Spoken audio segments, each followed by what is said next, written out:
இது எங்க ஊர் கோவிலான. நான் சென்னை போயிருந்தம்போது, நான் சின்ன வயசா இருந்தபோது போனேன். அதாவது சின்ன வயசுனா, என் கல்யாணத்துக்கு முன்னாடி போன ஒரு கோவிலான. அது இப்ப நல்லா அழகா ரொம்ப ஸ்பெஷலா அழகா புதுப்பிச்சு அந்த கோவில புதுசா ஆக்கி வச்சிருக்காங்க. அந்த கோவிலோட விசேஷம் தான். இந்த கோவில் திருவள்ளூர்ல தேரடியில வேம்பிலியம்மன் கோவிலான. ஸோ அந்த கோவிலுக்கு போயிருந்தோம். அங்கருந்து எடுத்திருக்கேன். அப்புறம் வீரராவ கோவிலுக்குள்ளேயும் கொஞ்சம் நான் அந்த அவங்க பண்ணி வச்சிருக்கிற அந்த டெக்கரேஷன்ஸ், அந்த ஆர்டிக்கிள பார்க்கும்போது எனக்கு எடுக்கணும்னு தோணுச்சு. அததான் எடுத்திருக்கேன். பாருங்க. கண்டிப்பா சப்போர்ட் பண்ணுங்க என்னுடைய சேனலையும். அங்க இருக்கிற அந்த பெயிண்டிங்ஸும், அந்த ஒர்க்கும் ரொம்ப அழகா இருக்கு.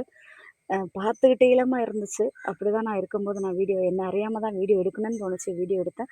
ஆனா லேட்டா அப்டேட் பண்றேன். தப்பா நெனச்சுக்காதீங்க. பாருங்க. பார்த்துட்டு சப்போர்ட் பண்ணுங்க. ஓகேவா? ரொம்ப அழகா இருக்கு இல்லையா? இந்த மாதிரி ஒர்க் பண்ற அந்த கைங்கலாம் எவ்ளோ சாமி கோவில்ல பண்றேன்னு சொல்றது ஒரு விசேஷம்னா, அந்த கலைக்கு எவ்ளோ இம்பார்ட்டன்ட் பண்ணியிருக்காங்க பாருங்களேன். எவ்ளோ தத்ரூபமா, நேச்சுரலா இருக்கு இல்லையா? பார்க்கவே ரொம்ப அழகா இருக்கு. பார்த்துட்டு சப்போர்ட் பண்ணுங்க.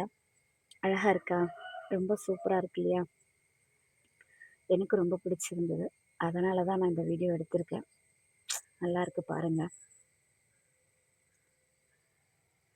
ஒரு தேவியோட பத்ரகாளி ரூபம்லாம் எவ்ளோ அழகா இருக்கு இல்லையா? உண்மையாவே அத சொல்ல முடியல. அவ்ளோ அழகா இருக்கு. கோவில்ல கருவறை எடுக்கக்கூடாது. அதனால அத மட்டும் எடுக்காம, அத சுத்தி இருக்கிறதெல்லாம் எடுத்திருக்கேன். ஏன்னா, நம்ம ரொம்ப ஆச்சாரமா அதெல்லாம் சொல்லுவாங்க இல்லையா? கருவறையில இருக்கிற தெய்வத்த எடுக்கக்கூடாதுன்னுலாம் சொல்லுவாங்க. ஸோ, நான் அதனால கேட்கல. வெளியில இருக்கிறதுல மட்டும் தான் எடுத்திருக்கேன். அந்த கோவில்ல நாங்கலாம் அப்பலாம் வந்து ஏதாவது நகை வாங்கணும்னாலும், கோவில்ல கொண்டு போய் வச்சு தான் அந்த பொருளே நாங்க யூஸ் பண்ணுவோம். அந்த நகையே. அவ்ளோ ஒரு அழகான ஒரு வேலையான அந்த கோவில்ல இருந்துச்சு. நல்ல ஒரு மதிப்பும். நம்ம சாமின்னு சொன்னாவே நமக்கு அது ஒரு விஷயம் தானே. அவங்க அத செய்யும்போது அவங்களுக்கு எவ்வளோ ஒரு மதிப்பு இருக்கும் இல்லையா? உண்மையாவே இந்த கலைய செஞ்சவங்களுக்கு கைக்கு ரொம்ப அழகான அழகான வேலை அவங்க கை செய்யுது. உண்மையா அவங்களெல்லாம் பாராட்டணும். இது வந்து வீரர கோயில்ல உள்ள எடுத்ததான. அவங்க பண்ணி வச்சிருக்கிறத நான் பார்த்துட்டு எடுத்ததான. இது வீரர கோயிலுக்குள்ள எடுத்தது. இது தேரடியில இருக்கு. நம்ம இங்க கேரளாவுல பத்மநாபன் சொல்லுவோம். அ தமிழ்நாட்டுல திருவள்ளூர்ல தேரடின்ற இடத்துல வீரராகவர் கோவில் இருக்கு.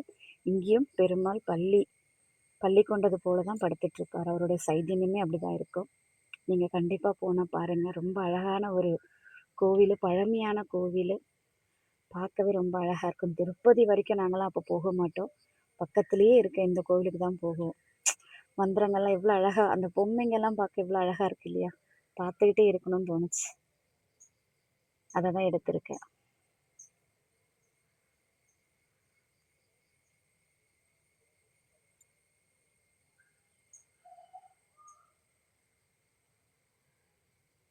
நல்லா இருக்கு இல்லையா? அந்த நாமம் பார்க்கும்போதே நமக்கு பார்க்கணும்னு தோணும். சப்போர்ட் பண்ணுங்க. சேனல சப்ஸ்கிரைப் பண்ணிக்கங்க. மறக்காதீங்க.